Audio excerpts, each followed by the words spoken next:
So আজকে আমরা দিয়ে শুরু করব। গতদিন আমরা article a and saint Martin নিয়ে পরে কথা বলবো। আমরা আগে ক্লাসে প্রবেশ করি। অলরেডি আপনার আমার ভয়েস শুনতে পাচ্ছেন। সো বাইরে গেলে আমার একটু ঠান্ডা লাগে। এর আগে বন্ধ হয়ে গেছিল, এবার সেটা হয়নি, কারণ সেন্ট মার্টিনে অনেক গরম। আহ, এটা বেশ ভালো।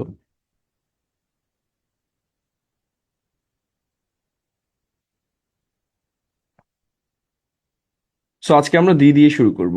এর আসলে দুই ধরনের ব্যবহার রয়েছে, একটাকে আমরা বলি অ্যানাফরিক দি এবং আরেকটা হচ্ছে cataphoric the. It is totally conceptual. ইংরেজিতে যতগুলো কঠিন গ্রামার আছে, আমরা যেটা মনে করি যে গ্রামার আসলে শিখে শেষ করা যায় না, এরকম গ্রামারই হচ্ছে আর্টিকেল এবং প্রেপোজিশন, এই দুইটাই। সো যারা এটা পূর্ণাঙ্গভাবে শিখতে চান তাদের প্রতিদিনই এটা শেখা উচিত, মানে প্রতিনিয়তই আমরা এটা নতুন নতুন ব্যবহার দেখি। তবে মোটা দাগে আসলে এর ব্যবহারটা টোটালি কনসেপচুয়াল, টোটালি হচ্ছে কন্টেক্সচুয়াল। কে আমরা যদি বুঝতে চাই তাহলে we have to understand the concept. Normally, when we learn any grammar, we usually learn scattered sentences, right? Single sentence. We encounter single sentences. তো যার কারণে যেটা হয়, আমরা আসলে কনটেক্সটটা বুঝতে পারি না। এই কনটেক্সট বুঝতে গেলে সাধারণত আমরা যখন ইংরেজি বলি, লিখি বা আদার কাজে ব্যবহার করি, তখনই আমাদের এই জিনিসটা ডেভেলপ করে যে আসলে কনটেক্সচুয়াল ইংরেজি কি। কিন্তু আমরা যখন গ্রামার শিখি তখন সাধারণত একটি বাক্য নিয়ে আমাদের ডিল করতে হয়, যার কারণে ওই বাক্যের আগে বা পরে কি আছে সেটা আসলে আমাদের জন্য ডিফিকাল্ট হয়ে যায় টু আন্ডারস্ট্যান্ড। ঠিক আছে? এর ব্যবহারটা এরকমই totally.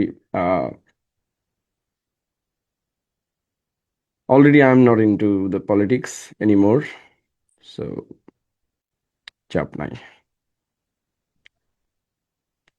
Uh, I had a sandwich and apple for lunch. The sandwich wasn't very good, but the apple was nice. Uh, the sandwich wasn't very good, but the apple was nice. আমি গতদিনে বলেছি এর দুইটি উচ্চারণ রয়েছে। যদি আপনি ভাওয়েলের সামনে ব্যবহার করেন তাহলে কে দি পড়তে হয়, আর যদি কনসোনেন্টের সামনে ব্যবহার করেন, as like we have already mentioned the uses of a or an before vowel and consonant sounds. So the same applies here. When you are using the before any vowel sound, it will be pronounced as the, and when you will be using it before a consonant sound, it will pronounce like uh, da. The sandwich wasn't very good, but the apple was nice. আমি নিজেও এই mistake করি, so এটা খুব একটা জেনে রাখা ভালো আর কি, চাপ নেই, আর কিছু নাই। তো আমি যেটা বলছি যে কনটেক্সটের মানে কি, ধরেন আপনি আপনার বিকালবেলা, আমরা যারা গ্রামে বড় হয়েছি তারা সাধারণত আমাদের ফুটবল মাঠে আমরা ফুটবল খেলতে যাই, অথবা আমরা স্কুল মাঠে ফুটবল খেলতে যাই। বিভিন্ন জায়গাতে আমরা খেলাধুলা করতে যাই বিকালবেলা। আর যারা শহরে আছেন তারা হয়তো অন্য কোনো কাজে যান, তাদের খেলাধুলার ব্যবস্থা নেই, এই জন্য তাদের বিনোদন অন্য রকম। তারা হয়তো আহ লেকের পাশে যেয়ে বসে থাকেন, যেটাই করেন। সো কেউ ধরেন গ্রামে এটা খুব কমন, একজন আপনার বাড়ি যেয়ে বললো যে আজকে তানভীর কোথায় গেছে। তো তখন হচ্ছে তারা মা উত্তর দিল যে তানভীর মাঠে গেছে। ঠিক আছে? তো মাঠে গেছে, এখন ইংরেজিতে কি হবে? He is in the playground. দেখেন, ইন দ্য প্লেগ্রাউন্ড আমরা ব্যবহার করেছি। কি বলেছি আমরা? He is in the playground. সে খেলার মাঠে আছে। এখন এই দিটা আমরা কেন ব্যবহার করেছি? কারণ উনি যখন বলেছে যে সে খেলার মাঠে আছে, তখন দ্য স্পিকার, মানে যিনি বলছেন এবং যিনি শুনছেন, দুইজনই জানেন আসলে কোন মাঠ বোঝানো হয়েছে। বোঝা গেছে? এইটাকে ইংরেজিতে বলে কন্টেক্সচুয়াল দি, এবং ইংরেজিতে সবচেয়ে বেশি এটাই ব্যবহৃত হয়। তো যখন বক্তা এবং শ্রোতা জানে যে কার কথা বোঝানো হচ্ছে, এমন কোনো নাউন বা এমন কোনো প্লেসের আগে আমরা সাধারণত দি ব্যবহার করি। এটাকে কন্টেক্সচুয়াল দি বলে, এবং এটা আপনি নিয়মের অধীনে আনতে পারবেন না। এটা একটা আপনার ব্রেন খাটাইতে হবে যে কনটেক্সটে বাক্যটা দেয়া আছে, ধরেন আপনাকে একটা প্যাসেজ দিল, একসময় স্ক্যাটার্ড মানে সিঙ্গেল সিঙ্গেল বাক্য দিয়ে আর্টিকেল বসাতে বলা হতো।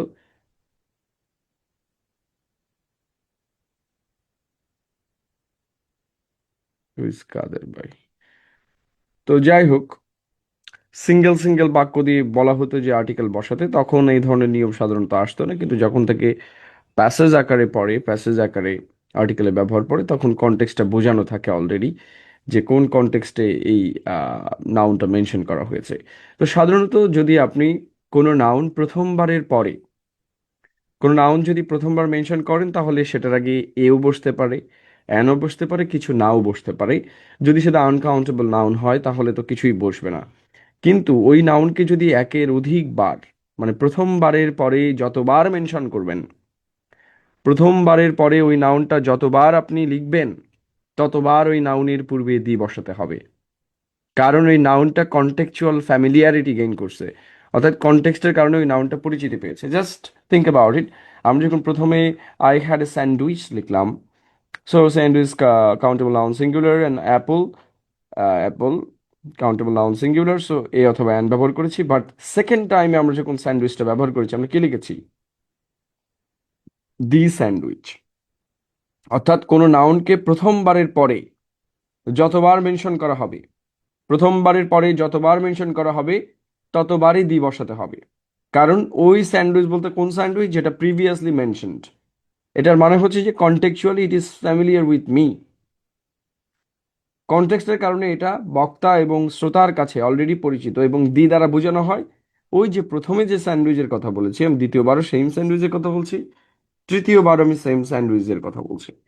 সো কোনো কিছু যদি কনটেক্সটের কারণে পরিচিত হয়ে যায়, context in a sense of what, in a sense of the passage, sense of your own life, or anything, for society, যে কোনো কিছু হতে পারে।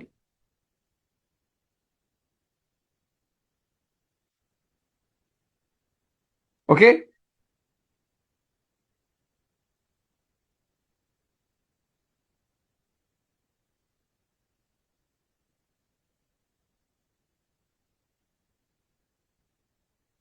সো ধরেন জয় সেজ, এখানে জয় ছিল, জয়ের কথাই আমরা এখানে দিয়েছি a sandwich, an apple, because this is the first time he talks about them. প্রথমবার যদি মেনশন করা হয় এবং দ্বিতীয়বার যদি মেনশন করেন, তাহলে কি হবে? দি ব্যবহার করতে হবে, because we know which sandwich and which Apple he means.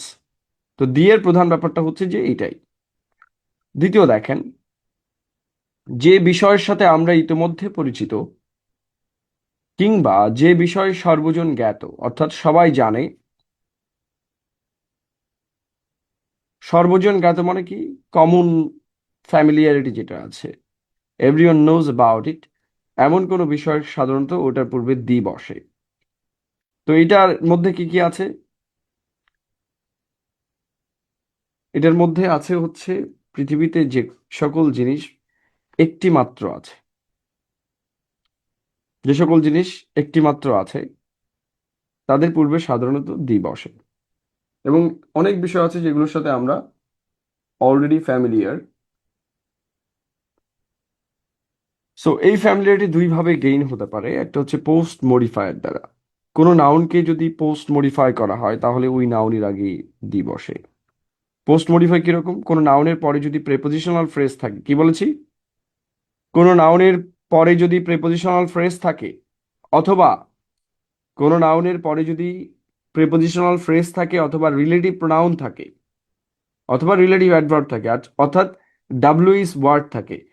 কোনো নাউনের পরে যদি প্রেপোজিশনাল ফ্রেজ থাকে অথবা ডাব্লিউইস ওয়ার্ড থাকে, তাহলে আমরা ওই নাউনের পূর্বে দি ব্যবহার করি।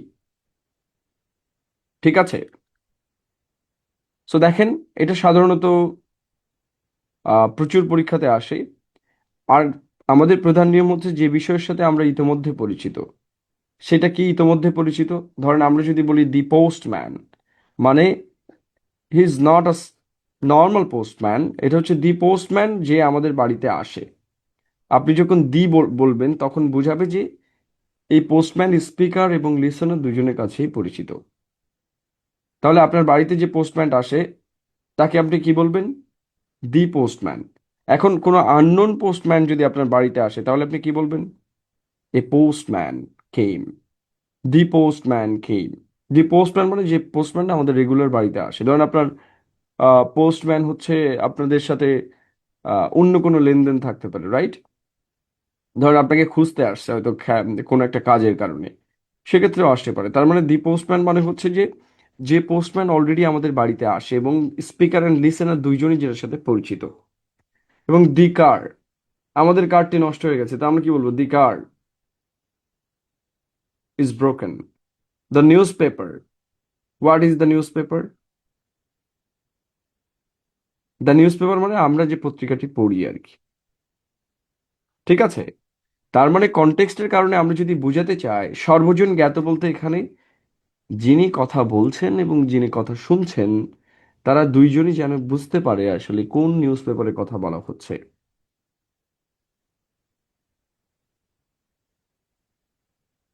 ঠিক আছে?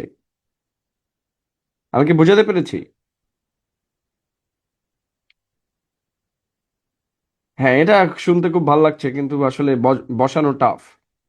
এখন শুনতে খুব ভালো লাগছে যে সবই বুঝি, কিন্তু এটা ইউজ করা একটু টাফ হয়ে যাবে। বাট আমি বারবার বলবো যে নিয়মগুলো বারবার শুনতে।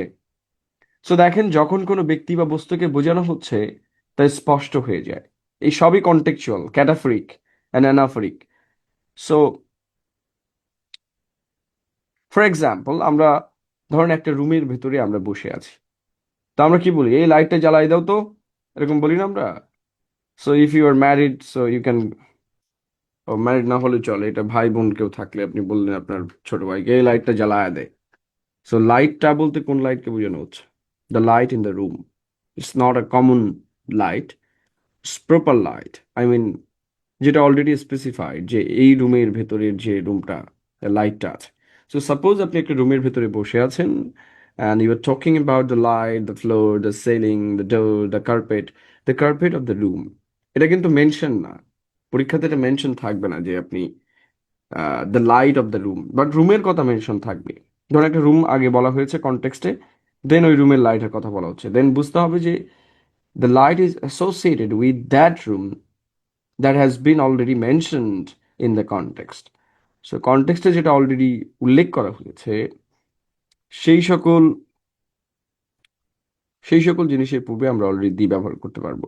সো তখন কি বলবে? Can you turn off the light please? Can you turn off the light please? So দেখেন, turn off the light please, কোন লাইট?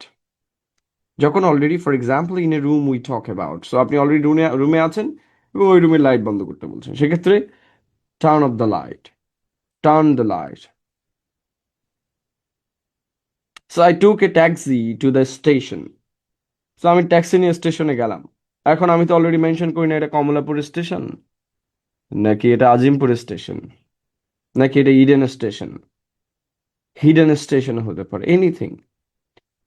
কিন্তু এখানে যখন বলছে I took a taxi to the station, তখন বুঝতে হবে the speaker and the listener, both the speaker and the listener both know the station and both understand that which station has been referred to. So কোন স্টেশনকে উল্লেখ করা হয়েছে সেটা যখন বুঝতে পারে, আমরা বলি না এই বাজার থেকে এলাম, তাই না? এই তো বাজার থেকে আসলাম। তো এই কথা তো আমরা বলি, বাজারে গেছিলাম একটু আসলাম। তো বাজারে বলতে এখন তখন বলা লাগবে নাকি অমুক গাজীরহাট বাজারে, অমুক নলতা, অমুক পারুলিয়া বাজারে, হ্যাঁ, বিরাট আকারের এক মহিষ জবাই করা হইবে, ইদানিং দিকে মাইকিং করে। নো, প্যাসেজে লিসেনার স্পিকারের উল্লেখ থাকবে না। প্যাসেজে কে কথা বলছে এটা তো উল্লেখ থাকবেই না। তবে প্যাসেজে রুমের কথা উল্লেখ থাকবে। তখন আপনাকে বুঝতে হবে যে রুমে একজন স্পিকার আছেন and you are the listener. And mention থাকতেও পারে, বাট নর্মালি মেনশন তো থাকবেই না প্যাসেজ আকারে। সেক্ষেত্রে আপনাকে বুঝে নিতে হবে যে এই কনটেক্সটে কার উদ্দেশ্যে কথা বলা হচ্ছে। এবং দুইজন ক্যারেক্টার যদি থাকে তাহলে তো ইজি হয়ে যাবে যে একজন একজনের সাথে কথা বলছে। বাট যদি ক্যারেক্টার না থাকে তাহলে স্পিকার আপনার সাথেই কথা বলছে।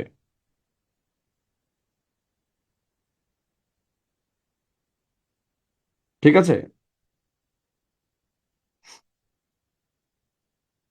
ধরেন একজন কবি কবিতা লিখেছেন, সে তার প্রেমিকাকে লিখেছেন কবিতাটা, কিন্তু বইয়ে ছাপার পরে ওই কবিতা পড়ে আপনি কান্নাকাটি করতেছেন, তো কেন? Why? Because you are the কবির প্রেমিকা, অর ইউ আর দ্য স্যাকাখোর লাইক দ্য কবি। ওকে? সো কনটেক্সটে যখন লিসেনার মেনশন থাকে না, তখন we are the listener and you are the listener.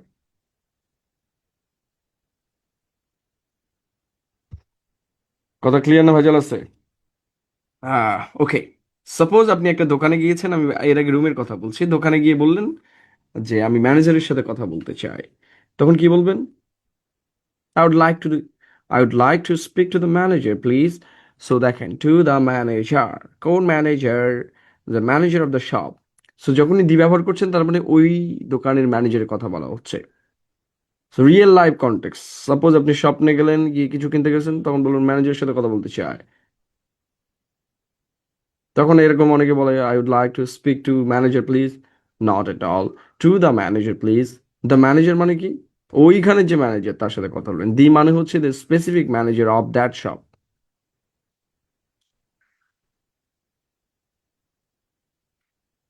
So I have to go to the bank.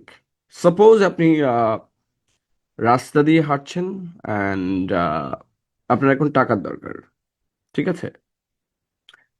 So আপনি কাউকে রাস্তায় জিজ্ঞাসা করলেন আশেপাশে কোনো ব্যাংক আছে নাকি। I need to go to a bank.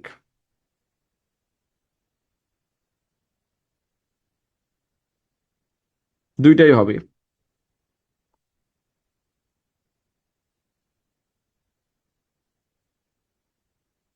বললাম তো, এখানে দি ব্যবহার করতে গেলে আপনাকে পূর্ণ প্যাসেজ তুলে দিতে হবে। তো যদি না থাকে, তাহলে এ এবং দি বোথ কারেক্ট। সো দেখেন, এখানে কনটেক্সটটা বুঝেন, এটার আনসার এখানেই আছে। সাপোজ আপনি বললেন রাস্তা দিয়ে হাঁটছেন, একজনের কাছে জিজ্ঞেস করলেন আমার টাকা তোলা দরকার, আমি একটা ব্যাংকে যাব। তো তখন আপনি কি লিখবেন? I have to go to a bank, right? Any bank. কিন্তু যখন আপনি বলবেন বাড়িতে, আপনি হচ্ছে যে বেরোচ্ছেন বাড়ি থেকে, আপনার হচ্ছে যে ওয়াইফ আপনাকে জিজ্ঞাসা করলো কোথায় যাচ্ছ, এই সকালে, সাত সকালে কোথায় যাও, তখন আপনি উত্তর দিলেন আমি ব্যাংকে যাচ্ছি। তার মানে কোন ব্যাংক?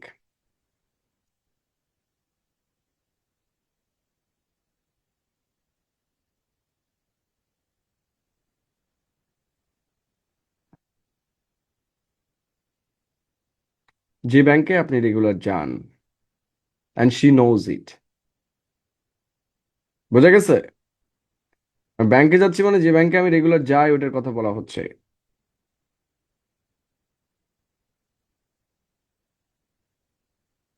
তো আপনারা তো এটা ব্যবহার করতে পারবেন না, এই কন্টেক্সট আপনারা বুঝবেন না, যেহেতু আপনারা কেউ বিয়ে টিয়ে করেন নাই। সুতরাং এটা বুঝবেন কি করে?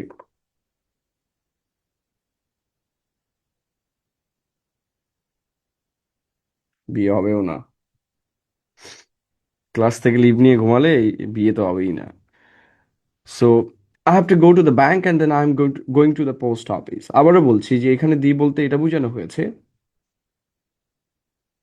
জটিল প্রশ্ন করেছে, তাহলে ভাই বুঝলো কেমনে? এই সায়েন্স তো বলা যাবে না, কারণ আমি সাহিত্যের ছাত্র, জীবনে অনেক কিছু না করেও বোঝা যায়। ঠিক আছে?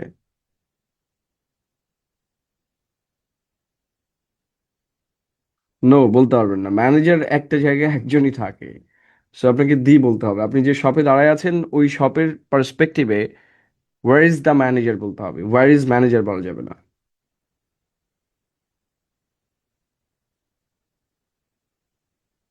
সাহিত্যের লোকজনের নিজের বিবাহ করা লাগে না। লোকের বউ দেখেই তাদের, মানে লোকের সংসার দেখেই তাদের শিক্ষা হয়ে যায়। ঠিক আছে? এত বেশি সংসার নিয়ে পড়ালেখা, যারা পড়েছেন তারা বলতে পারবেন, সংসার বিষয়ক একটা বিশাল পড়ালেখা আছে এখানে। সংসার, পরকীয়া, প্রেম, যত গ্যাঞ্জাম সবই আছে। তো পড়তে পড়তেই পাগল হয়ে গেছি, আর বিয়ে করে দেখার দরকার নেই।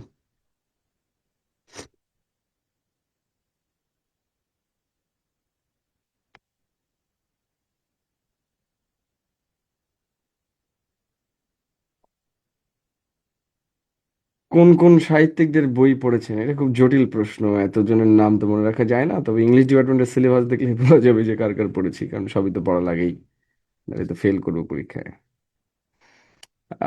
I am going to the post office. ও আচ্ছা, এটার একটা তালিকা আছে। তালিকাটা হচ্ছে যারা বিসিএস পরীক্ষা দিয়েছেন। এখানে বিসিএস এর যে সিলেবাস আছে ওইটাই ঢাকা ভার্সিটি ইংলিশের সিলেবাস, মানে ওইটার ডিটেল সিলেবাস। ওখানে যতজন সাহিত্যিকের নাম এবং সাহিত্য কর্ম আছে ওগুলো সবই আমাদের পড়তে হয়।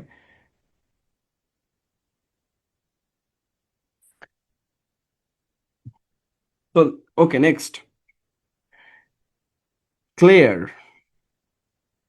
Claire isn't well, she has gone to the doctor. ভাই আমার, আমি গরিব মানুষ, কাফকা দাস্তায়েভস্কি পড়ার মতো বয়স আমার হয়নি। দাঁত টাত উড়ে যাবে, এই জন্য আমি এসব পড়ি না। Clear isn't well, she has gone to the doctor. Uh, I don't like going to the dentist.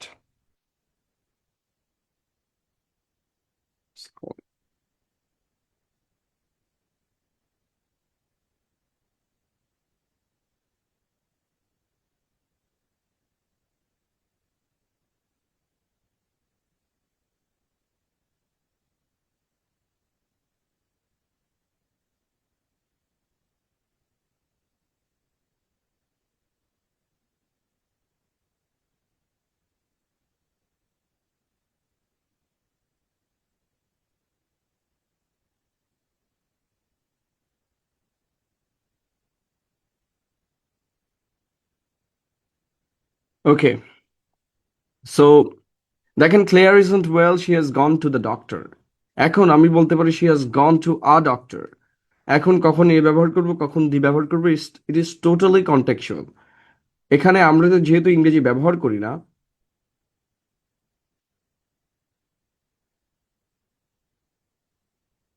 এখানে যেহেতু আমরা সাধারণত ইংরেজি ব্যবহার করি না, এই কারণে আমাদের সবকিছু এটা পড়ার বিষয় মনে হয়, বাট এটা আমরা ইউজ করলে জিনিসটা বুঝতে পারতাম। সে ডাক্তারের কাছে গেছে, মানে আমার এলাকায় হাতুড়ি ডাক্তার আছে, কিছু হইলেই ওই ডাক্তার ছাড়া আর কারোর কাছে কেউ যায় না। আপনি যত বড় ডাক্তারই হন না কেন, ওষুধ দিলে বলবে এটা ভুয়া ওষুধ, ওই ডাক্তারই যেটা বলবে ওইটাই সঠিক। তো তার মানে হচ্ছে রেগুলারলি আপনি যে ডক্টরের কাছে যান, ওই ডক্টরের কথা বোঝাতে দি ব্যবহার করা হবে। Just look at this. I have to go to the bank today. And is there a bank near here? So কেউ যদি বলে the station is populated, what does it mean? তার মানে আপনি যে স্টেশন দিয়ে মাত্র এলেন, অথবা ধরেন আপনি হচ্ছে মাত্র এলেন, তখন আপনি কি বলবেন? এই এসে আপনি আপনার কারোর বন্ধুর সাথে দেখা হলো, এই কি অবস্থা, স্টেশনে কি অবস্থা, ভিড় নাকি অনেক, তখন বললেন দ্য স্টেশন ইজ পপুলেটেড আর ওভার পপুলেটেড। আর নর্মালি স্টেশন সবসময় ওভার পপুলেটেড হয়। In that sense station is over populated. আপনি জানেন তো যে যে কোনো কাউন্টেবল নাউন যদি আমরা সিঙ্গুলার ব্যবহার করতে চাই তাহলে তার আগে দি ব্যবহার করতে হয়। এখন কোন কনটেক্সটে আপনি বলছেন, ইট ডিপেন্ডস অন ইউ। পরীক্ষার হলে কোনো সিঙ্গেল বাক্য থাকবে না, থাকলে এটা মেনশনেবলই থাকবে। সিঙ্গেল বাক্য থাকলে এমন ভাবে থাকবে যেন এখানে এই বসে অথবা দি বসে। ঠিক আছে, আপনাকে প্যাচে ফেলায় তো আমার লাভ নাই, তাই না? তাহলে এক্সামে এমন বাক্য যদি সিঙ্গেল পড়ে তাহলে মনে রাখতে হবে এখানে এমন ভাবে বাক্যটা দিবে যেটাতে দুইটা ব্যবহার হওয়ার কোনো সম্ভাবনা নেই, বরং একটাতেই খাটবে।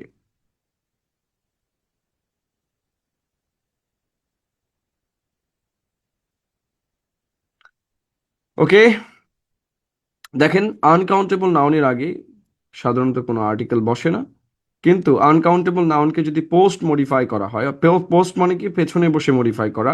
অলরেডি আমি আগে বলেছি যে প্রেপোজিশনাল ফ্রেজ অথবা ডাব্লিউ ইজ কোশ্চেন অর্থাৎ ডাব্লিউ ইজ ওয়ার্ড যদি পেছন থেকে কোনো নাউনকে মডিফাই করে, কি বলেছি? Uncountable noun plus modifier, prepositional phrase, adjective phrase অথবা অ্যাডজেক্টিভ ক্লজ, যে কোনো কিছু হতে পারে, একই জিনিস।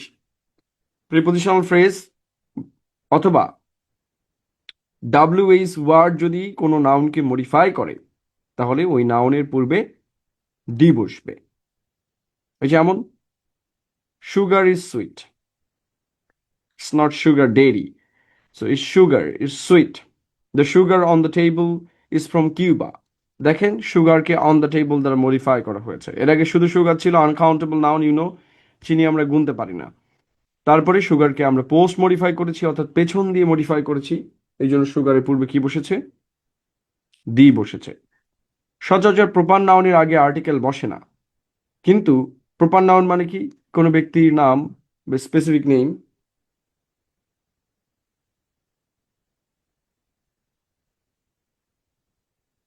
প্রপার নাউন মানে কোনো ব্যক্তির নাম বা স্পেসিফিক নেম। সেক্ষেত্রে আমরা যেমন শামীম, করিম, রহিম, ঠিক আছে, আব্দুল্লাহ, তো এই যে নামগুলো আছে সাধারণত এই সকল নামের পূর্বে কোনো আর্টিকেল বসে না। কিন্তু একই নামের একাধিক বস্তু বা ব্যক্তির মধ্যে বক্তা একজনকে স্পেসিফিক করে বোঝালে তার পূর্বে দি বসে, একজনকে নির্দিষ্ট করে বোঝালে তার পূর্বে দি বসে। ঠিক আছে, একই নামের একাধিক ব্যক্তি যদি একই জায়গায় থাকে, ধরেন একটা ক্লাসে 3জন শামীম আছে, আমার ক্লাসে 4জন আছে ইংলিশ ডিপার্টমেন্টে, সো সেক্ষেত্রে এক একজনকে এক একভাবে আইডেন্টিফাই করা হয়। ঠিক আছে, এক একজনকে এক একভাবে আইডেন্টিফাই করা হয়। সো তাদের আলাদা ডাকনামও আছে, এটা দিয়ে আইডেন্টিফাই করা হয়।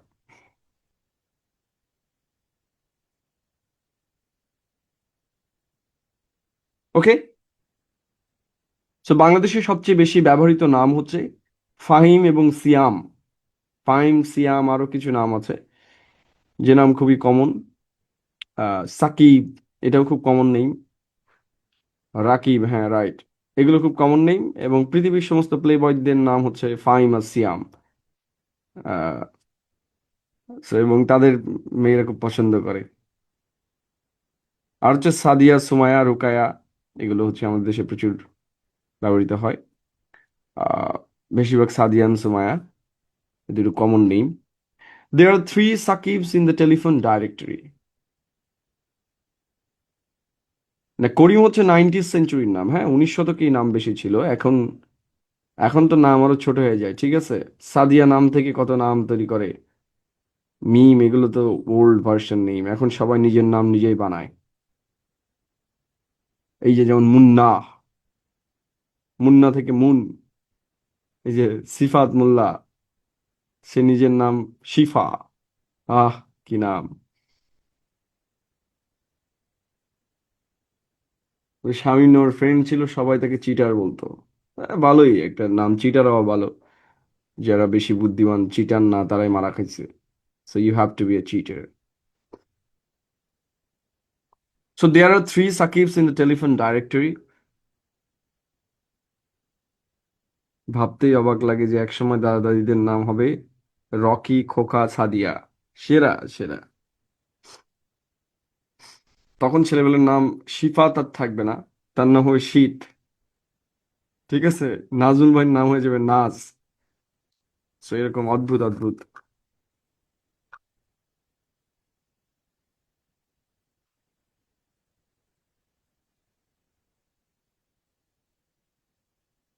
So there are three Sakibs in the telephone directory.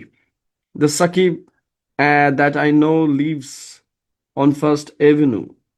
So দেখেন, তাহলে 3জন সাকিবকে আমি চিনেন। ধরেন there are three Sakibs in the classrooms.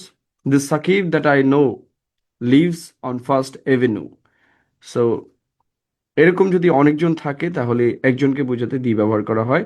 সাধারণত এই প্রপার নাউনের পরে একটা ক্লজ থাকে, দ্যাট ক্লজ অথবা যে কোনো ডাব্লিউএস ক্লজ।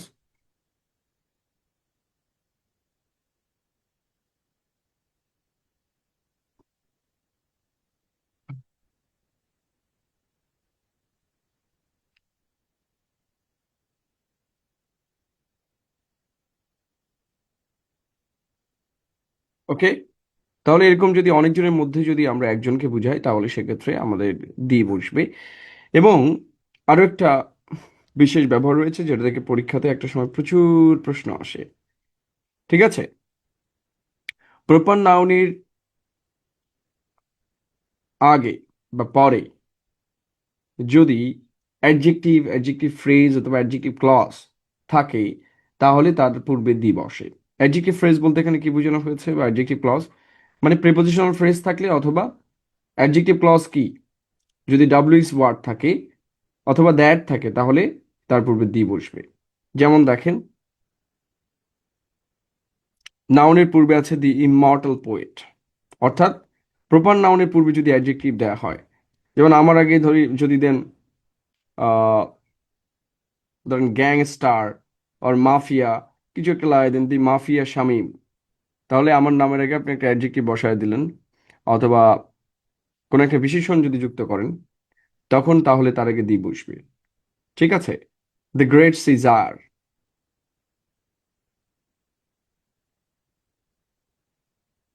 ভিপিতে ফেল করে এখন দি ভিপি, এটা কোনো কথা? মানিজ্যত কিছু রাখলো না, প্রতিদিন একবার করে মনে করায় দেয় যে ভাই কিন্তু ফেল করছে। আয় হায় রে। না, ফলাফল ভালো হইলো না। তো দেখেন, যদি কোনো প্রপার নাউনের আগে যদি দি ব্যবহার করা হয়, যেমন দি great Akbar, or the great Babur, the great Humayun, or I am the Ramesh Chandra who never stood second in the examination. দেখেন, রমেশ চন্দ্র নামটাকে আমরা ডাব্লিউএস ওয়ার্ড দ্বারা মডিফাই করেছি, who never stood second in the examination.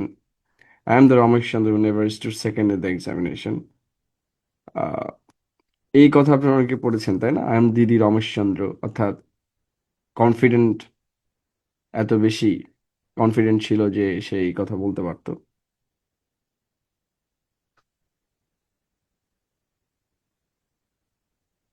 এটা একটা দুঃখজনক ঘটনা।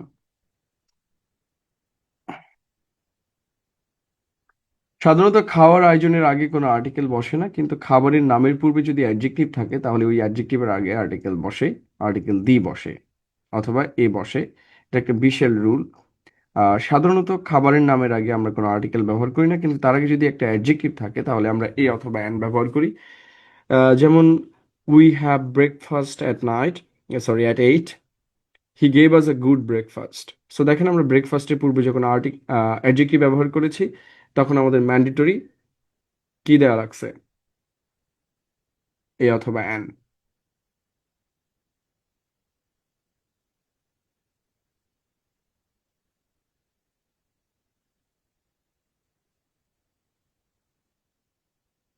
ঠিক আছে? We at breakfast at 8 o'clock this morning, we went to school yesterday, we had a very nice lunch. দেখেন, লাঞ্চের আগে কখনোই এ অথবা অ্যান বসে না, কিন্তু যেহেতু লাঞ্চের আগে নাইস আছে এই জন্য এ অথবা অ্যান ব্যবহৃত হয়েছে। এগুলো আহ, বিশেষ রুল আসলে। যখন কারো সম্মানে কোনো বিশেষ ভোজের আয়োজন করা হয় তখন ওই ভোজের আগে এ অথবা অ্যান বসে। সাধারণত কেউ সাকসেসফুল হলে আমরা একটা পার্টি দিই, একটা খাওয়া দাওয়ার ব্যবস্থা থাকে।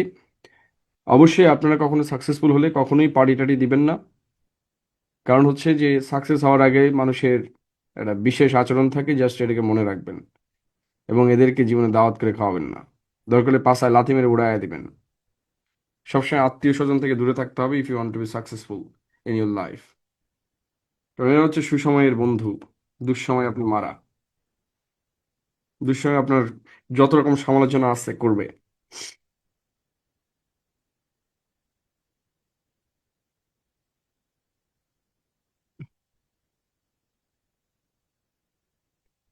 যখন কারো সম্মানী কোনো বিশেষ ভোজের আয়োজন করা হয় তখন ওই ভোজের আগে অথবা অ্যান বসে। তো I was invited to a dinner given to celebrate his birthday. দেখেন, ভোজের পরে যদি এরকম কি উদ্দেশ্যে ভোজটা দেওয়া হয়েছে এটা মেনশন থাকে তাহলে আমরা তার পূর্বে এ অথবা অ্যান ব্যবহার করি। এবং সবচেয়ে টাফ রুল আর্টিকেলের যেটা, বা সবচেয়ে ইন্টারেস্টিং রুল যেটা, সেটা আমরা এখন দেখবো, যেটা থেকে পরীক্ষায় প্রশ্ন আসে। শুধুমাত্র এটাই হলুদ করা হয়েছে, সো এটা পড়লেও চলবে। বেড মানে কি? বাংলাদেশে এটার বাংলা করে খাট নাকি? So church, court, hospital, prison, school, college, university, mosque. ঠিক আছে, এখানে চার্চ আছে, এখানে মস্ক হবে, টেম্পল হবে। যতগুলো ধর্মীয় প্রতিষ্ঠান রয়েছে, মানে যেখানে প্রার্থনা করা হয়, সেগুলো এখানে প্রযোজ্য। সো তাদেরকে যদি প্রাথমিক উদ্দেশ্যে ব্যবহার করা হয় তখন তাদের আগে কোনো আর্টিকেল বসে না। প্রাথমিক উদ্দেশ্য মানে কি? হ্যাঁ, রাইট, স্কুল, কলেজ, মাদ্রাসা, এনিথিং, এনি এডুকেশনাল ইনস্টিটিউশন। এখানে স্যাম্পল হিসেবে ইংরেজিতে যেটা আছে সেটা এখানে দেওয়া হয়েছে, সাধারণত ইংরেজি বইয়ে যেভাবে থাকে। সো এই শব্দগুলো যখন প্রাথমিক উদ্দেশ্যে ব্যবহৃত হয় তখন এদের আগে কোনো আর্টিকেল বসে না। প্রাথমিক উদ্দেশ্য কি? মানুষ বেড়ে যায় কেন? ঘুমাতে। চার্চে যায় প্রার্থনা করতে। কোর্টে দুইভাবে যেতে পারে, অ্যাজ অ্যান অ্যাডভোকেট অথবা আসামি অথবা সাক্ষী। যে কোনো কিছু হিসেবে যেতে পারে। কোর্টে যদি আপনি কোর্টের কাজে যান, মামলা মোকদ্দমার কাজে দেন, তাহলে আপনি কি ব্যবহার করতে পারবেন না? কোনো আর্টিকেল ব্যবহার করতে পারবেন না। প্রিজন, প্রিজনে মানুষ কেন যায়? আসামি হলে যায়, অথবা মানুষ তাকে দেখতে যায়। তাহলে এই শব্দগুলো যখন প্রাথমিক উদ্দেশ্যে ব্যবহৃত হবে, তখন এদের আগে কোনো আর্টিকেল বসবে না। তো ধরেন আপনি হচ্ছে স্কুলে গিয়েছেন পড়তে, রাইট? তাহলে আমি লিখি আই গো টু স্কুল। এখন or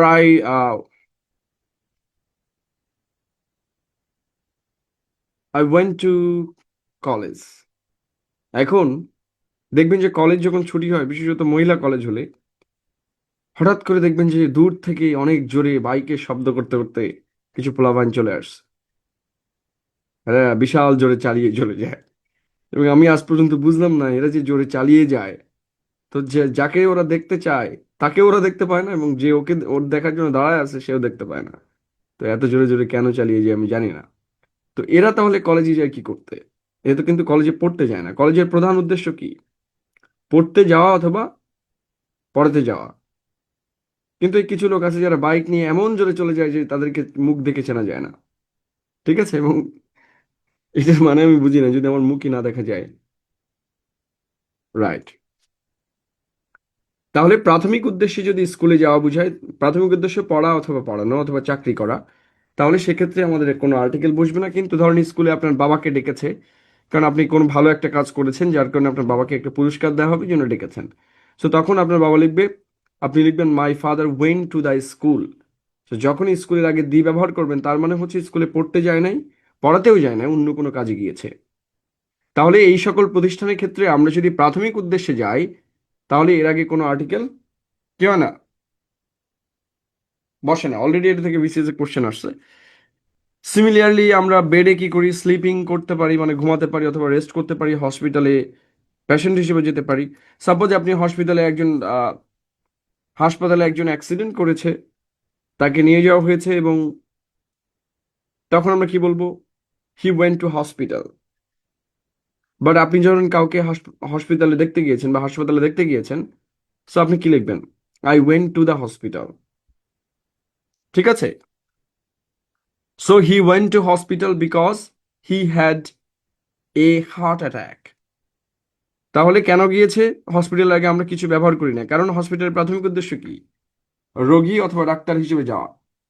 এর বাইরে যারা যায়, তাদের তো আর কাজ রোগী হিসেবে নয়, রাইট? সো আপনি যদি ভিজিটর হিসেবে যান, তাহলে সেক্ষেত্রে দি ব্যবহার করতে হবে। তার মানে প্রাথমিক উদ্দেশ্যের বাইরে। প্রাথমিক উদ্দেশ্য মানে কি? যে উদ্দেশ্যে ওই জিনিসটা নির্মাণ করা হয়েছে, কোন একটা জায়গা বা প্রতিষ্ঠান নির্মাণ করা হয়েছে, সেই উদ্দেশ্যে। সো ধরেন কেউ মসজিদে গেল, এবং তিনি একজন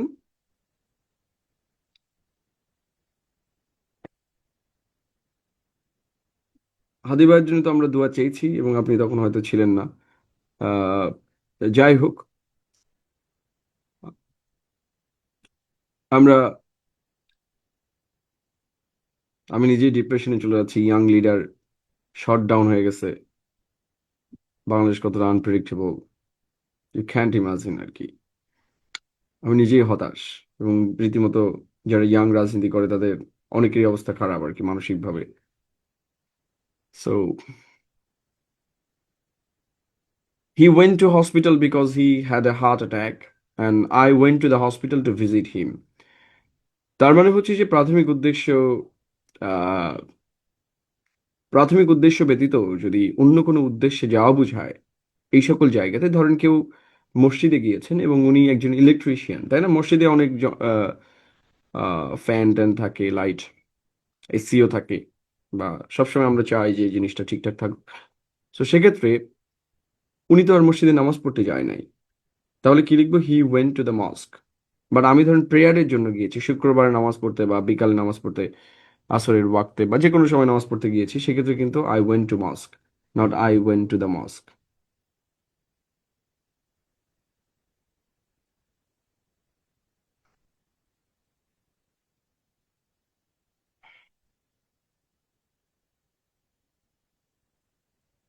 আমার চাপ নাই ভাই, আমি তো আনম্যারিড, আমার কোনো সমস্যা নেই।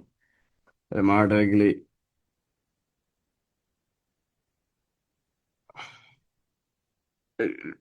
পাপ কমে যাবে। কিন্তু যখন এই স্থানগুলিতে বেড়াতে যাওয়া বা অন্য কোনো অর্থে যাওয়া বোঝায় তখন দি বসে। তাহলে প্রাথমিক উদ্দেশ্যে গেলে কোনো কিছু বসবে না। কিন্তু যদি অন্য কোনো উদ্দেশ্যে যাওয়া বোঝায়, একজন বলে কোর্স শেষ হওয়ার আগে মরেন না, মরলে টাকাটা ফেরত দিতে হবে, দেওয়া হবে, অসুবিধা নেই, যতটুকু পাবেন। কিন্তু যখন এই স্থানগুলিতে বেড়াতে যাওয়া বা অন্য কোনো অর্থে যাওয়া বোঝায় তখন তাদের আগে দি বসে।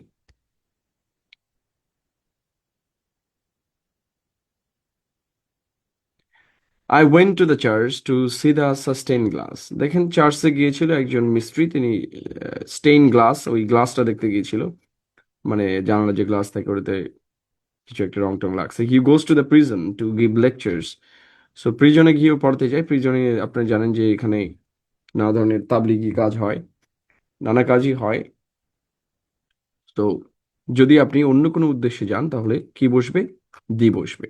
ঠিক আছে? যেখানে দি বসে এবং যেখানে দি বসে না।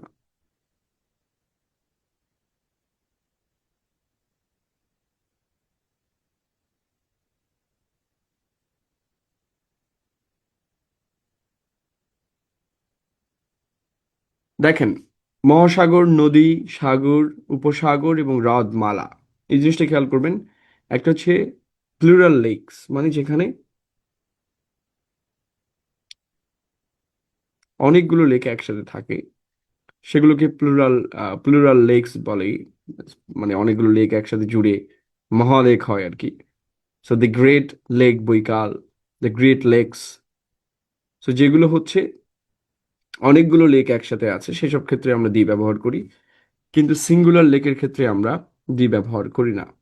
যেমন লেক জেনেভা, লেক আইরি, তারপর হচ্ছে লেক সিল্কা।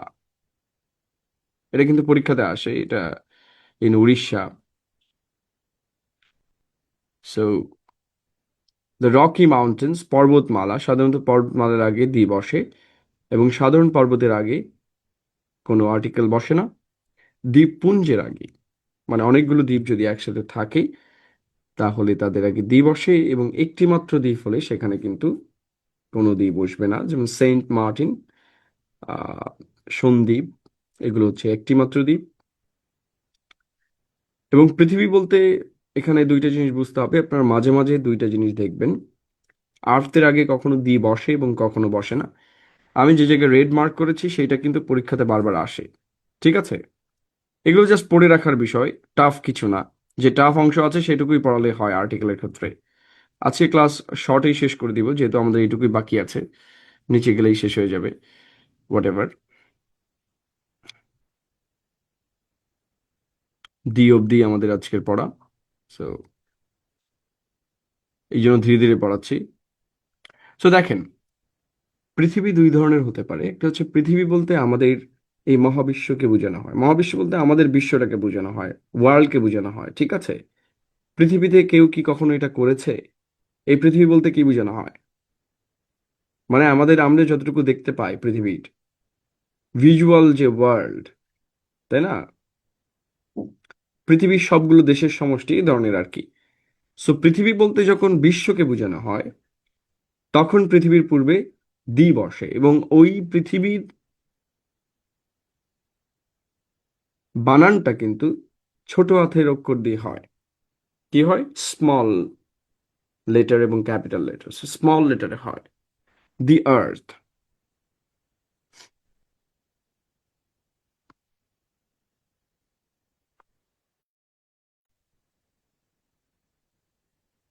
আমারই নিজেরই মোটিভেশন লাগবে, আমি এয়ারপোর্ট থেকে হতাশ জীবন নিয়ে। সো আর্থ, মুন, পৃথিবী বলতে যখন বিশ্বকে বোঝানো হয় আমাদের, তখন আমরা কিন্তু দি ব্যবহার করি। কিন্তু পৃথিবী বলতে যখন গ্রহ বোঝানো হয়, অর্থাৎ ভেনাস, মার্স, আর্থ, গ্রহ বোঝেন তো নাকি? গ্রহ, উপগ্রহ, প্ল্যানেট অর্থে যখন পৃথিবীকে ব্যবহার করা হয় তখন কিন্তু পৃথিবী হচ্ছে ক্যাপিটাল লেটার দিয়ে শুরু হয় এবং তার আগে কোনো আর্টিকেল বসে না। তাহলে আমরা একটা জিনিস বুঝবো, যদি আর্থ ছোট ছোট হাতের অক্ষর দিয়ে আমরা লিখি এবং আর্থ মানে যদি বিশ্ব হয়, বিশ্ব বলতে বিশ্বের সবগুলো দেশ, আমাদের যে ভূমি আছে এটা যদি আর্থ হয়, অর্থাৎ আমরা যেখানে বাস করি সেইটা যদি বোঝানো হয় তাহলে আর্থের আগে দি বসে। কিন্তু আর্থ যদি অ্যাজ এ প্ল্যানেট অর্থাৎ একটা গ্রহ আকারে মেনশন করা হয় তাহলে আর্থের আগে কোনো আর্টিকেল বসে না। সুতরাং আর্থ শব্দটা দিকে খেয়াল রাখতে হবে। এটা যদি ছোট হাতের অক্ষর দিয়ে শুরু হয় তাহলে কিন্তু কি হবে, এটার আগে আর্টিকেল দিয়ে ব্যবহার করতে হবে। এটা খুব স্পেসিফিক এবং আপনারা এনসিডিবির বইয়ে দেখবেন এরকম প্রচুর ব্যবহার রয়েছে। ঠিক আছে, আপনি নিজে কনফিউজড হয়ে যাবেন যে কোথাও আর্থের আগে আর্টিকেল নেই এবং কোথাও আছে। যেখানে আছে দেখবেন সেখানে বুঝবেন আর্থ মানে হচ্ছে দি ওয়ার্ল্ড। আর যেখানে আর্থ বড় হাতের আছে সেখানে বুঝবেন আর্থ মানে হচ্ছে যে অ্যাজ এ প্ল্যানেট। পৃথিবী হচ্ছে সাধারণত একটা গ্রহ হিসেবে বিবেচনা করা হয়েছে, যে গ্রহটা কিরকম আর কি। সো গ্রহ হিসেবে যখন ব্যবহৃত হবে তখন আর্থ বড় হাতের হবে এবং তার আগে কোনো আর্টিকেল থাকবে না। যখন এটা পৃথিবী অর্থে ব্যবহৃত হবে অর্থাৎ মহাবিশ্ব, না সরি, যখন বিশ্ব আকারে ব্যবহৃত হবে, ওয়ার্ল্ড আকারে ব্যবহৃত হবে, আমরা যেটাকে ওয়ার্ল্ড ওয়াইড বলি, পুরো বিশ্বকে আমরা যখন আর্থ আকারে ব্যবহার করব তখন তার আগে দি বসবে। সো নাউনের আগে বা পরে অর্ডিনাল নাম্বার থাকে। ইংরেজিতে তিন ধরনের নাম্বার আছে, একটা হচ্ছে অর্ডিনাল এবং কার্ডিনাল এবং মাল্টিপ্লিকেটিভ।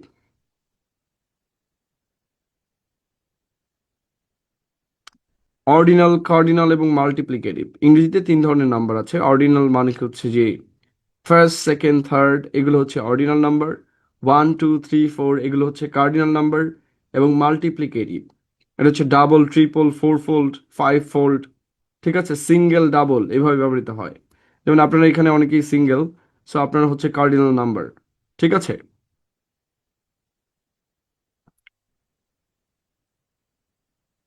সো আমরা দোয়া করি আপনার যাতে ডাবল হয়ে যান, অর্থাৎ আবারও, সরি, সিঙ্গেল হচ্ছে মাল্টিপ্লিকেটিভ। সো আপনারা যদি ডাবল হয়ে যান তাহলে মাল্টিপ্লিকেটিভ হয়ে যাবেন। সো মাল্টিপ্লিকেটিভ মানে হচ্ছে যেটা ডাবল আকারে কাজ করে, ডাবল, ট্রিপল, এক গুণ, দুই গুণ, মানে গুণাত্মক প্রক্রিয়ায় যেটা যায়, গুণ আকারে যেটা বর্ধিত হয় সেটাকে আমরা মাল্টিপ্লিকেটিভ বলি। ঠিক আছে। সাধারণত একমাত্র অর্ডিনাল নাম্বারের আগেই আমরা দিয়ে ব্যবহার করি। কিসের আগে? অর্ডিনাল। অর্ডিনাল মানে কি? First, second, third, fourth. কিন্তু কখনোই কার্ডিনাল নাম্বার মানে one, two, three, four, cardinal number মানে কি? ওয়ান, টু, থ্রি, ফোর, এর আগে আমরা কি ব্যবহার করি না?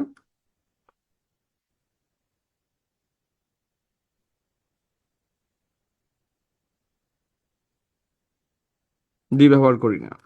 ওকে। যেসব দেশের আগে, সাধারণত দেশের নামের আগে, যেসব দেশের আগে রিপাবলিক, কিংডম, স্টেট শব্দগুলো আছে তাদের আগে দি বসে। সাধারণত কোনো দেশের নামের আগে কি বসে না? দি বসে না। কিন্তু যদি দেশের নাম শুরু হয় রিপাবলিক, কিংডম, স্টেটস, সে সকল নামের আগে দি বসে। সাধারণত বাংলাদেশের আগেও দি বসবে না, কিন্তু বাংলাদেশের নামের আগে যদি পিপলস রিপাবলিক ব্যবহার করেন তাহলে কি লিখতে হবে? The people's republic of Bengal, sorry, of Bangladesh, the people republic of Bangladesh, right?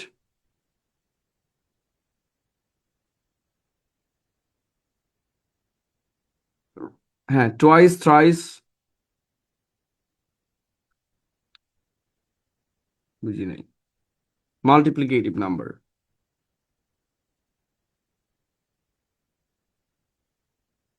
একই জিনিস, আপনি ডাবলের জায়গায় টোয়াইস বললে তো বিষয়টা একই দাঁড়ায়। ঠিক আছে। অর্থাৎ গুণাত্মক আকারে যেটা বৃদ্ধি পাবে সেটা সবসময় মাল্টিপ্লিকেটিভ নাম্বার হবে। তো যেসব দেশের আগে রিপাবলিক, কিংডম, স্টেট শব্দগুলো আছে সেক্ষেত্রে আমরা কি ব্যবহার করব? দি ব্যবহার করব। কিন্তু অন্য সকল দেশের আগে কোনো আর্টিকেল বসবে না।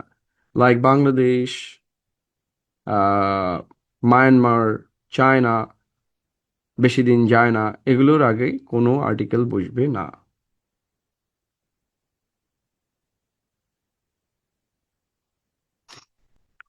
ঠিক আছে। যদি কোনো নাউনের পূর্বে ইস্ট অথবা ওয়েস্ট থাকে তাহলে তাদের আগে দি বসে। যেমন East Indies, West Indies. Okay. সাধারণত ঐতিহাসিক দলিল বা চুক্তির আগে দি বসবে। যেমন the constitution, the Magna Carta, the July Charter, recently sign হয়েছে জুলাই চার্টার, এটাও কিন্তু ঐতিহাসিক দলিল বা চুক্তি। In between the political parties.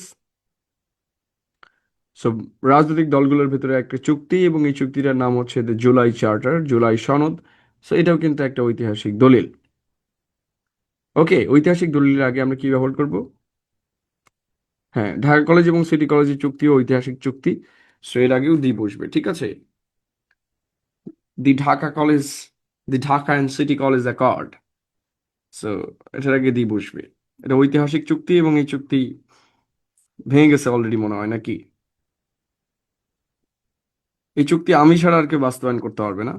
আমাকেই একমাত্র মেট্রোপলিটনের দায়িত্ব দিলে আমি একবারে ঠান্ডা করে দিতে পারি। এটা নিয়ে কোনো চাপ নাই।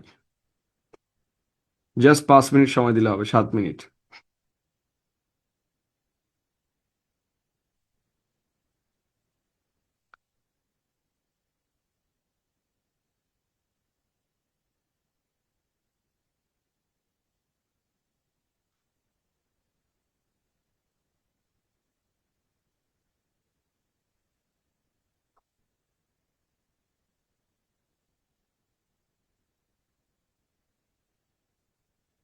এই তো আইমান ভাই, বুঝতে পারছে, এই জন্য আমাকে কেউ দেয় না।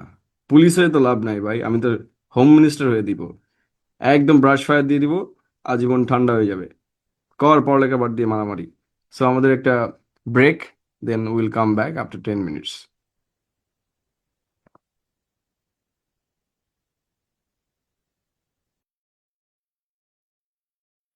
সো মানুষ জাতি বাদ দিয়ে আর সকল প্রাণী জাতির নামের আগে দি বসে। সাধারণত মানব জাতির আগে কোনো আর্টিকেল বসে না, এবং মানব জাতি বাদ দিয়ে যত প্রাণী আছে তাদের আগে আপনারা দি ব্যবহার করতে পারেন। So the dog is a loyal animal, অথবা a dog is a loyal animal, অথবা dogs are loyal animals. So আপনি তিনটাই ব্যবহার করতে পারেন। আমরা সাধারণত জানি যে কাউন্টেবল নাউন সিঙ্গুলার হলে তার আগে এ অথবা অ্যান বসে। সুতরাং যদি কোনো প্রাণী থাকে, ঠিক আছে, ধরেন the whale is in danger of becoming extinct, বিলুপ্ত হওয়ার পথে। সো মাঝে একটা গেম আসছিল ব্লু হোয়েল, ঠিক আছে। তাহলে যে কোনো জাতির, এখানে আমরা কিন্তু যে কোনো জাতির আগে দি ব্যবহার করতে পারবো, সাধারণত এও ব্যবহার করা যাবে, কোনো অসুবিধা নেই। এবং যদি প্লুরাল হয় তাহলে কোনো আর্টিকেল না ব্যবহার করলেও চলছে। তাহলে the whale is in danger or a whale is in danger, no problem. তাহলে কোনো প্রাণীকুল যদি বোঝানো হয়, সকল প্রাণীকে একসাথে, ওই প্রাণীর সকল জগৎটাকে একসাথে, ওই জাতিটাকে, ওই প্রজাতিটাকে, তাহলে তার আগে আমরা দি অথবা এ যে কোনোটাই ব্যবহার করতে পারি, মানুষ জাতি বাদ দিয়ে, ঠিক আছে। অর্থাৎ ম্যান, হিউম্যান, এদের আগে কোনো আর্টিকেল বসে না সাধারণত। ভাষার ভিত্তিতে জাতি বোঝালে, অর্থাৎ কোনো জাতির যদি ভাষাভিত্তিক জাতীয়তাবাদ বোঝায় তাহলে তার আগে দি বসে, যেমন দি ইংলিশ, দি জার্মান, এদের আগে দি বসবে। এর আগে একজন প্রশ্ন করেছিল দি, আচ্ছা, ওয়েস্ট জার্মানির আগে কেন দি বসে নাই? সেটার উত্তর দিই। সেটা হচ্ছে, আমরা বলেছি দেশ বুঝালে তার আগে কোনো আর্টিকেল বসবে না, কিন্তু ইস্ট এবং ওয়েস্টের পরে যদি কোনো বিশেষ অঞ্চল বুঝায়, যেমন ইস্ট কোনো দেশের নাম না, আহ, কিন্তু যদি এমন হয় যে বিশেষ কিছু দেশের আগে বসে কিন্তু ওয়েস্ট জার্মানির আগে বসে না, আর এটা এখন বিলুপ্ত, যদি থাকতো তাহলে দি ওয়েস্ট জার্মানি বসতো। কিন্তু সাধারণত যদি আহ, এমন কোনো দেশ হয় যে দেশগুলো অলরেডি কোনো আইল্যান্ড হয়, যেমন ইস্ট ইন্ডিজ এবং ওয়েস্ট ইন্ডিজ, এগুলো হচ্ছে আইল্যান্ডের সমষ্টি, সেই হিসেবে দ্বীপ বসেছে। কিন্তু কিছু কিছু জায়গাতে ওয়েস্টের আগে কখনোই দ্বীপ বসবে না, সেটা হচ্ছে ওয়েস্ট জার্মানি তার একটা, যেটা যদি একটা পূর্ণাঙ্গ দেশ বোঝায়। এখানে দুইটা নিয়ম আছে, সেটা হচ্ছে যে ইস্ট এবং ওয়েস্টের পরে যদি কোনো বিশেষ অঞ্চল বোঝায়, যেমন ইস্ট আফ্রিকা, ওয়েস্ট আফ্রিকা, এটা বিশেষ অঞ্চল, এই নামে কোনো দেশ নাই, তাহলে তার আগে দ্বীপ বসবে। কিন্তু ওটা যদি পূর্ণাঙ্গ একটা দেশ হয় তাহলে তার আগে আর্টিকেল বসার কথা না। কিন্তু তাহলে ওয়েস্ট ইন্ডিজের আগে কেন বসলো? অনেক প্যাচ। কারণ ওয়েস্ট ইন্ডিজ হচ্ছে একটা দ্বীপের সমষ্টি। আপনারা জানেন যে যদি দ্বীপের সমষ্টি হয় তাহলে সেখানে কি বসে? দ্বীপ বসে। সেই অর্থে এখানে ওয়েস্ট ইন্ডিজের আগে দ্বীপ বসেছে।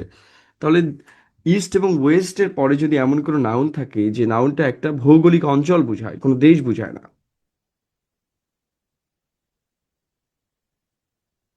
তো এখানে ম্যান কি আপনার মানব জাতি অর্থে বোঝানো হয়েছে? ম্যান হচ্ছে যদি মানব জাতি অর্থে বোঝানো হয়, the man in high castle, দেখেন ম্যানকে ইন হাই ক্যাসেল দ্বারা মডিফাই করা হচ্ছে এবং এই ম্যান মানে হিউম্যান বিং না, একটা লোক বোঝানো হয়েছে। ম্যানের দুইটা অর্থই হতে পারে, আমি এর আগে তো বুঝিয়েছি যে ম্যান থেকে হিউম্যান হলো, হিউম্যান থেকে হিউম্যান বিং হলো। সো ম্যান বলতে শুধু মানুষ যখন বোঝাবে, আই মিন সমস্ত মানুষের মধ্যে উইমেনরাও আছে, তখন ম্যান ইজ মর্টাল। এই ম্যানের আগে কেন কিছু বসে নাই? বিকজ এ ম্যান এখানে হয় না, এ ম্যান ইজ মর্টাল বলা হয় না। ম্যান ইজ মর্টাল বলতে মানব জাতি সবাইকে একসাথে বোঝানো হয়েছে।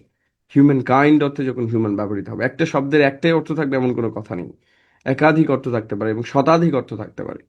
সো ম্যান বলতে একটা লোক বোঝানো হতে পারে, সেক্ষেত্রে তো আর্টিকেল বুঝবেই।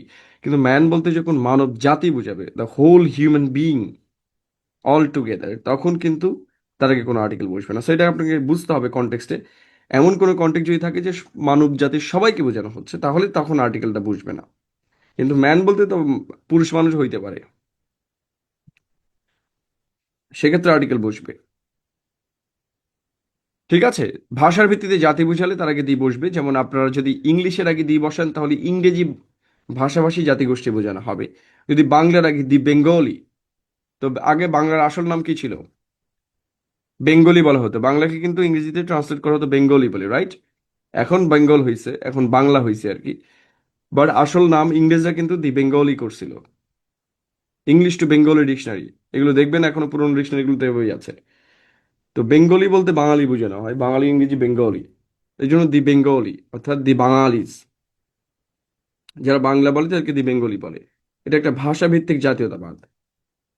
ঠিক আছে? জাহাজের নামের আগে দি টাইটানিক, দি এমভি বারো আউলিয়া, নাকি দি কর্ণফুলি।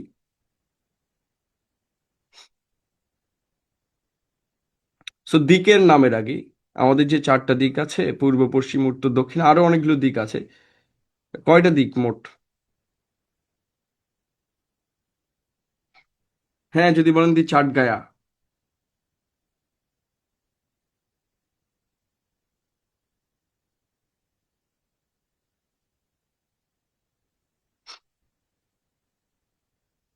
যে কোনো দিকের নামের আগে দি বসে, পত্রিকার নামের আগেও দি বসে, কিন্তু ম্যাগাজিনের নামের আগে দি বসে না। এটা একটু ডিফারেন্ট। যেমন কিশোর কণ্ঠ, কিশোর আলো, ঠিক আছে? তারপর হচ্ছে রিডার ডাইজেস্ট, ইউথ ওয়েভ, আরো অনেক পত্রিকা রয়েছে, আর অনেক ম্যাগাজিন রয়েছে। যে সকল ম্যাগাজিন রয়েছে তাদের আগে কোনো আর্টিকেল বসবে না, কিন্তু পত্রিকার নামের আগে আর্টিকেল দি বসবে। সো দি ডেইলি স্টার, দি দিল্লি স্টার, দি আনোয়ার স্টার, নাকি দি ড্যাশের কণ্ঠ। দেশে তো এখন পত্রিকার অভাব নেই, কত অসাধারণ সব পত্রিকা, তাই না? দৈনিক ড্যাশের কণ্ঠ, এটা খুব সুন্দর। দৈনিক বাপের দেশ, কত পত্রিকা আছে বাংলাদেশে এখন।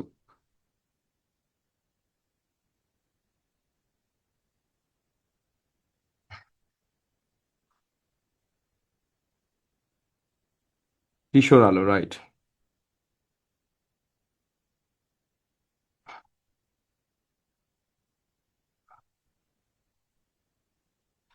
সো নন কাউন্টেবল নাউনের আগে যদি আর্টিকেল, পরে যদি কোয়ালিফাইং ফ্রেজ থাকে, একটু আগেই বললাম যে সাধারণত নন কাউন্ট নাউনের আগে কোনো আর্টিকেল বসে না, কিন্তু এদের পরে যদি অ্যাডজেক্টিভ ফ্রেজ অথবা প্রেপোজিশনাল ফ্রেজ থাকে। আই প্রেফার প্রথম আলো অ্যান্ড ডেইলি স্টার, দো এটা নিয়ে অনেক কন্ট্রোভার্সি আছে, but they literally are the voice of the civil society. So এখানে আই এম নো রেভলিউশনারি। আপনার চাকরির পরীক্ষা দিতে গেলেও প্রথম আলো ডেইলি স্টার থেকেই পড়তে হবে, যতই গালিগালাজ করেন। Until a new paper comes up, এটাই পড়তে হবে। তবে ভবিষ্যতে ভালো পত্রিকা আসবে আশা করা যায়, যদি আমি সম্পাদক হই আর কি। দেন হওয়ার চান্স আছে, তখন এই পত্রিকা আপনারা পড়বেন। আসতে পারে কিছুদিনের মধ্যে নাগরিক প্রতিদিন, হয়তো ওটাতে আমি কোনো কন্ট্রিবিউটর থাকবো, whatever. সো যদি আনকাউন্টেবল, শামীম আলো, ওয়াও।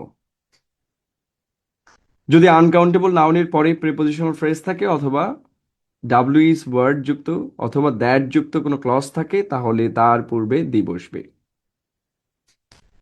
ঠিক আছে? এটা অলরেডি আমি বলে ফেলেছি, একই নিয়ম বারবার আছে। এখানে আর বিশেষ কিছু নিয়ম আছে। সাধারণত যদি দেখেন, সি সি এর ক্ষেত্রে দুইটা হয়, একটা হচ্ছে ah to be at sea or at sea, আর হচ্ছে অ্যাট দ্য সি। দুইটা হতে পারে। একটা হচ্ছে যদি আপনি অ্যাট সি ব্যবহার করেন তখন আপনি জাহাজে করে সমুদ্র যাওয়া অর্থে ব্যবহৃত হবে। এটা আসলে যারা ইংরেজি পড়ে তাদের জন্য দরকার হয়, এই নিচে যে নিয়মগুলো দেওয়া হচ্ছে অ্যাডভান্স টিপস মিনিং বের করার জন্য। সো আপনি যদি জাহাজে করে সমুদ্রে যাত্রা করেন তাহলে সমুদ্রের আগে কোনো আর্টিকেল বসবে না। যেমন, the sailors were at sea for 3 months, we are going to sea next week on a cruise. ঠিক আছে।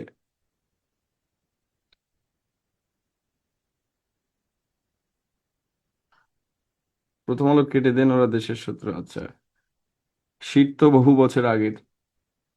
আর আপনি প্রথম আলো কেটে দিন দেশের শত্রু বলতে কি বুঝাতে চাইছেন? I don't understand. I don't understand your ideology and other things. I have my own choice, so কোনটা আমি রাখবো কি রাখবো না, it's my choice, what ever. আপনি যদি সমুদ্রে যাত্রা করেন তাহলে সমুদ্রের আগে কোনো আর্টিকেল বসবে না।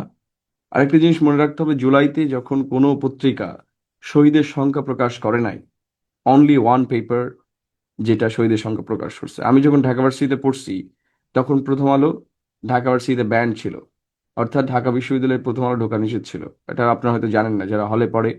হলে অনেকগুলো পত্রিকা দেওয়া হয়।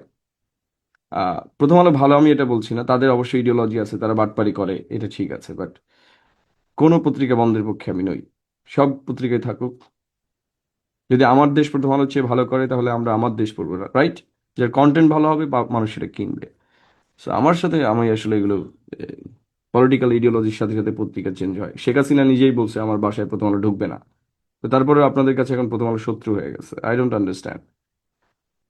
ব্যাপারটা হচ্ছে যে প্রত্যেক রেজিমের কাছে এক একটা ইনস্টিটিউশন শত্রু হয়, কিন্তু যারা হচ্ছে সবার কাছে শত্রু হয় তারাই একমাত্র রাইট। তো আমার কাছে মনে হয় প্রথম আলোই রাইট এবং সবাই ভুল ট্র্যাকে আছে।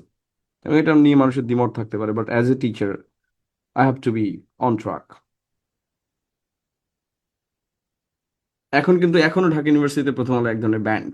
আবারও এই ঘটনার পরে নানা ঘটনায় তারা এক সুশীল শাস্ত্রে যেয়ে তারা মার খাইছে আর কি। তো যাই হোক।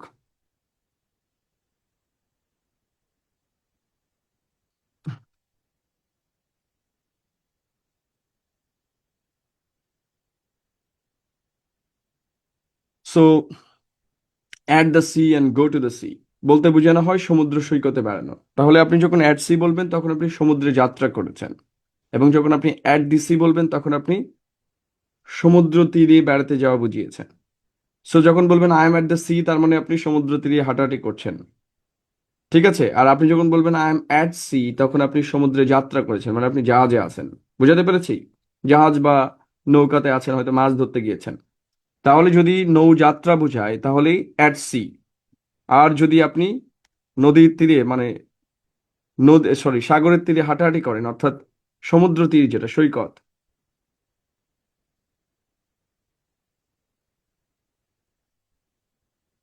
ঠিক আছে। আমরা সৈকতে যদি হাঁটাহাঁটি করি তাহলে সেক্ষেত্রে আমরা অ্যাট দ্য সি ব্যবহার করবো, আর গো টু দ্য সি ব্যবহার করবো। ওকে, মনে থাকবে। So we spent our summer vacation at the sea, এর মানে আমরা সমুদ্র তিন we spent our summer vacation at the sea. স্যামসাং এমএফ এই ধরনের মন্তব্য আমার ক্লাসে করবেন না, ঠিক আছে? I am not a politically biased. So এখানে আমি কারোর পারপাস সার্ভ করি না। কে কি করলো আই ডোন্ট কেয়ার। আপনাকে মনে রাখতে হবে কাউকে আপনার বিট করতে গেলে আপনার তার চেয়ে ভালো করতে হবে। সো প্রথম আলোর চেয়ে ভালো পত্রিকা নিয়ে আসেন, আমি এটা পড়বো। যদি আমি নিজে প্রথম আলো পড়ি না, আমি ডেইলি স্টার পড়ি, বহু বছর ধরে এটা আমি পড়ি। একটা পাতাই পড়ি এডিটোরিয়াল মাঝে মধ্যে আর কি, ফর ইংলিশ, নিউজ জানার জন্য না, কারণ ফেসবুকের চেয়ে বড় নিউজ তো আর নাই, রাইট? সো অলমোস্ট আমরা কিন্তু পত্রিকা পড়ি না এই যুগে।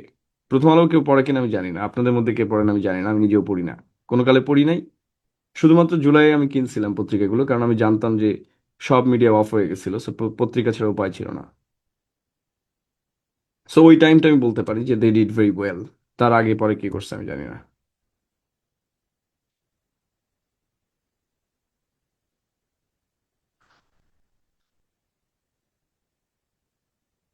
So they live by the sea in a beautiful house, তাহলে কি হবে আমরা যদি সমুদ্র তীরে,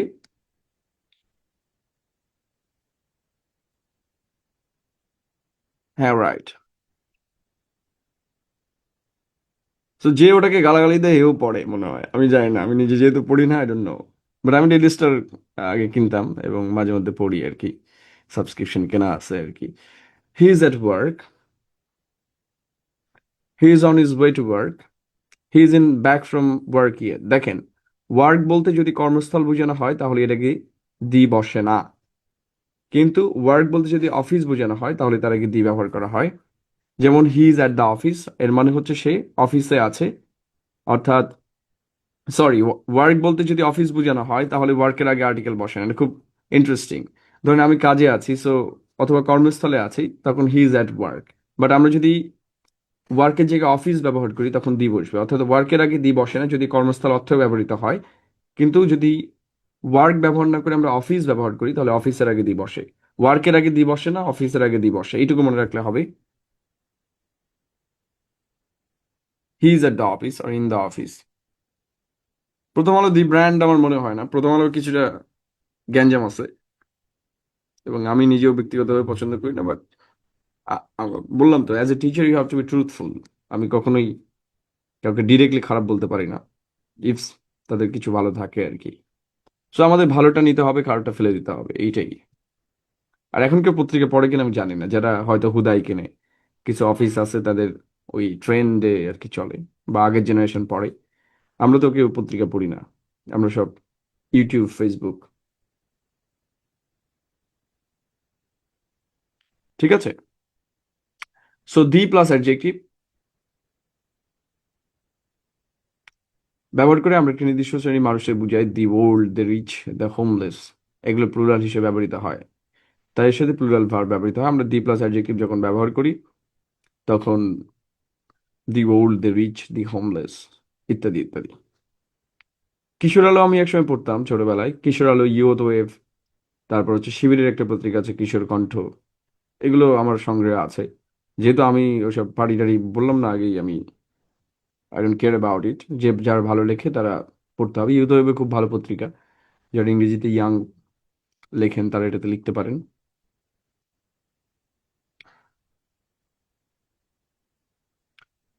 যদি একক কোনো ব্যক্তির কথা বলা হয় তাহলে অবশ্যই নাউন ব্যবহার করতে হবে। সো সাধারণত আমরা আহ, পু- আহ, পুলিশ, তারপর হচ্ছে হিউম্যান বা ম্যান, এদেরকে আমরা কি অর্থে ব্যবহার করি? একটা প্লুরাল অর্থে। পুলিশ কিন্তু অল টাইম প্লুরাল। তো পুলিশকে যদি আপনি সিঙ্গুলার অর্থে ব্যবহার করতে চান তাহলে কি লিখবেন? আ পুলিশ ম্যান। ঠিক আছে, এরকমই যদি আমরা ম্যানকে আলাদা করে ব্যবহার করতে চাই তাহলে এ ম্যান লিখতে হবে। ওকে, তখন কিন্তু এ ম্যান মানে হচ্ছে যে একজন ব্যক্তি। যখন শুধু ম্যান লিখবো তখন ম্যান বলতে পৃথিবীর সমস্ত মানুষ। Okay, so that's all for today. এখানে সবই আসলে পড়ার বিষয়, জাস্ট আপনাদের পড়তেই হবে। এটার কোনো মানে পড়াতে হবে তাই পড়াচ্ছি, কারণ মূল বিষয়টা আমি বলেছি যে আর্টিকেলে মাত্র দুইটাই রুল। একটা হচ্ছে কাউন্টেবল নাউন সিঙ্গুলার হলে তার আগে অথবা অ্যান বসবে, আনকাউন্টেবল নাউন হলে তার আগে কোনো আর্টিকেল বসবে না। কিন্তু আনকাউন্টেবল নাউনকে পোস্ট মডিফাই করা হলে তার আগে দি বসবে, এবং কন্টেক্সুয়ালি কোনো কিছু যদি পরিচিত হয়ে যায় তাহলে তার আগে দি বসবে।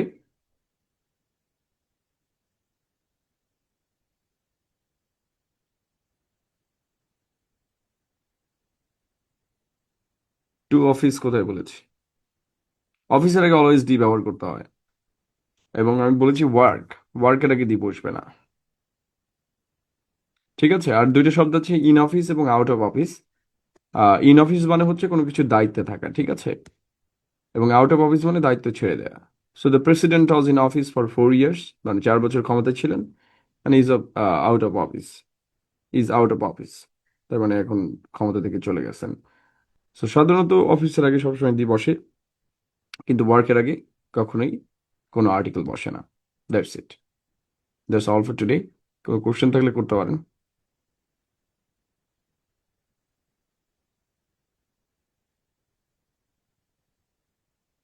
না, এগুলো খুবই ইজি ব্যাপার, তবু আমি পড়াই দিলাম, বলবে যে সেটা আছে আমাদের পড়াই নেই।